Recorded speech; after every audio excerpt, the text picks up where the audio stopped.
trig functions on your calculators. Before that, let's briefly go over functions and inverse functions. So for example, I have the sine function here, and the sine function, like all the other trig functions, takes as an input angle measures and gives me a real number which represents a ratio.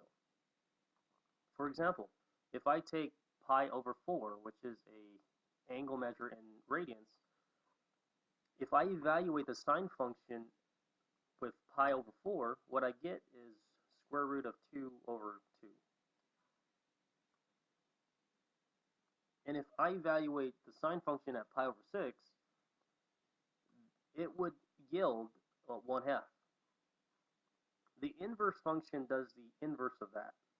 So it takes real numbers and as an output gives you angle measures.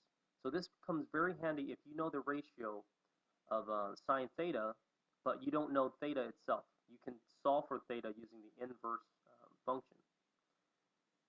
So for example, if I evaluate the inverse function of sine at 1/2, I should know that I should expect getting a value of pi over 6.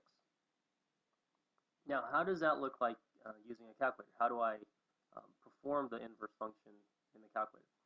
So let's just take our example here. Again, remember, you have to, when dealing with trig functions, you have to know which angle units you're dealing with. Here I'm dealing with radians, so I need to set my calculators to deal with radians. It's already in radians, so I'm good on that part. So let me evaluate the inverse sine function. The inverse sine function is right here, so I have to click second sine. And I want to evaluate it at 1/2, which is also equivalent to 0.5.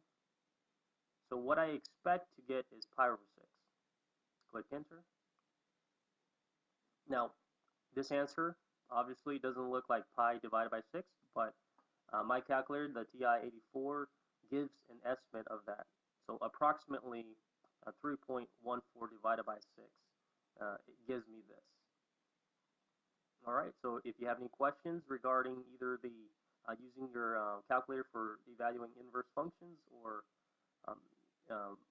inverse functions and functions, feel free to send me an email.